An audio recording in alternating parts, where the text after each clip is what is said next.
So today I'm going to be reviewing my MSI 978 SLI Krait Edition motherboard and my AMD FX 8350 processor. The motherboard is allegedly the world's first 3.1 for USB. I don't know how true that is, but we're going to see how it's doing. First, let's take a look at the box.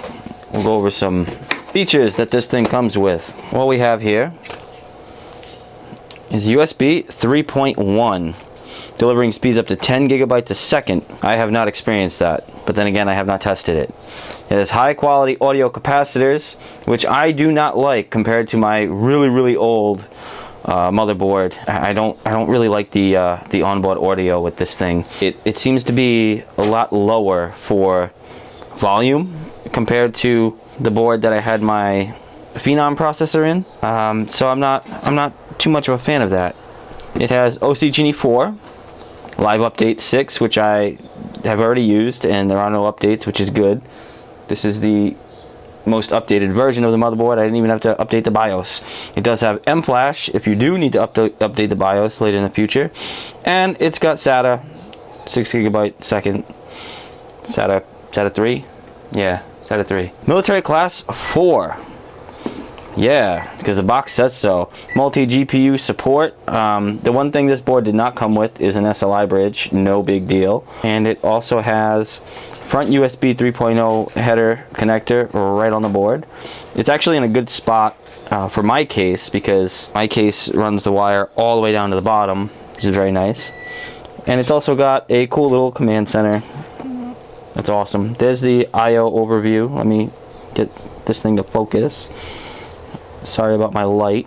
So yeah, that's what the I/O panel looks like. You've got USB 2.0, USB 3.0, as well as your HD audio and your LAN. Nothing really too fancy. And one thing that I did notice about this motherboard that I'm not really a fan of, I'll show you guys. I'll zoom in here. I do not like these two SATA ports, because if I do decide to run another graphics card on this PCI Express channel, it's going to be right there. And the way these are set is if you use the SATA cables with the L ends, it's still not going to work, because they're going to be overlapping each other this way, and then the wires going to have to run back that way, which makes absolutely no sense at all. I don't know why they would put two SATA ports right there. They could have just put them, you know, right here, and that would have been fine, but they didn't do that. And this is the processor I went with, the AMD FX Black Edition.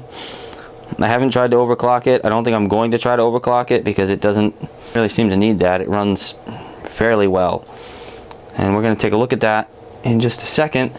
I'm going to show you guys my computer booting up and all that goodness. Alright, so let's go ahead and start this computer, because yeah, let's go ahead and do it. We'll go into the BIOS first. Yeah. Now, one thing I do not like about this motherboard is the manual, because in the manual it doesn't tell you what the post codes in the bottom mean, which sucks, because when I first hooked everything up, it was showing a post code of 99, which it still shows, but oh, I missed the BIOS. See how fast that was? But yeah, it was showing a postcode of 99 and just hanging on it, so I referred to my trusty guide to see what that meant, and it apparently didn't mean anything, because it doesn't tell me anything.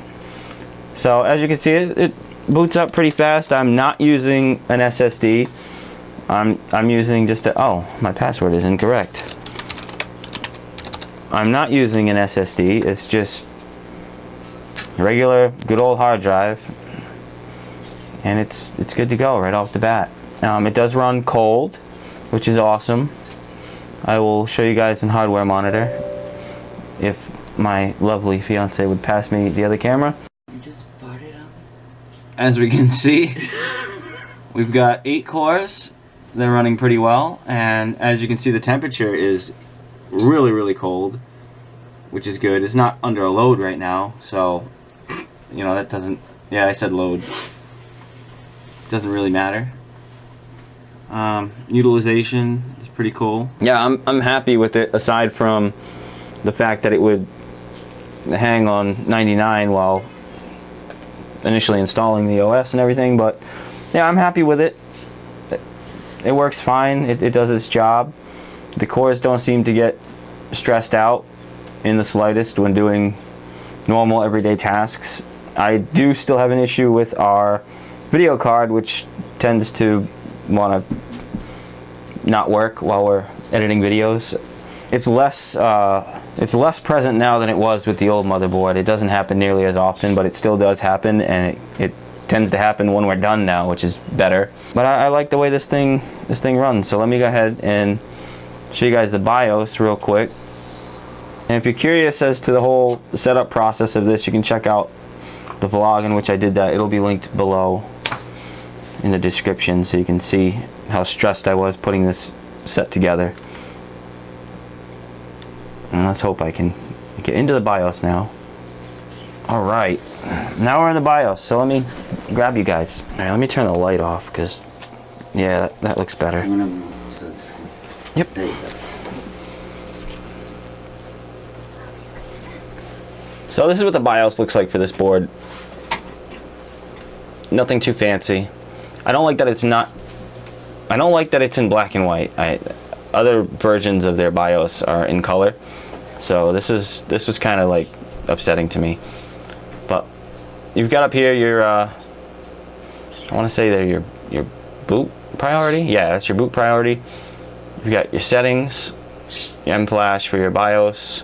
You can actually explore the board. I'm not going to do that because I did have issues with that. With my USBs, whenever I'd hover over them, it would stop working, and I don't want to do that. I don't know why that would happen. This has a more accurate CPU temperature, which is good. 40 degrees Celsius is good for me. Let's go into settings, show you guys what that looks like. Right here you've got system status, advanced, boot, security. System status is pretty cool.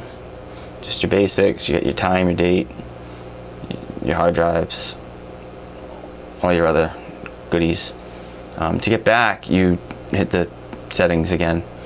Advanced is your PCI subsystem settings, ACPI settings, integrated, USB. You got all your, basically your standard stuff, except the Windows 8 configuration. This board, I'm guessing, was designed for Windows 8.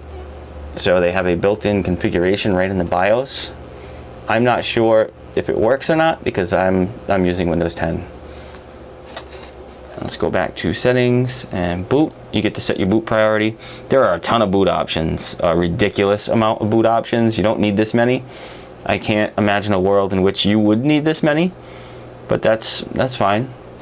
Full screen logo display enabled. That just makes this big and all that. Boot mode select. That's self-explanatory.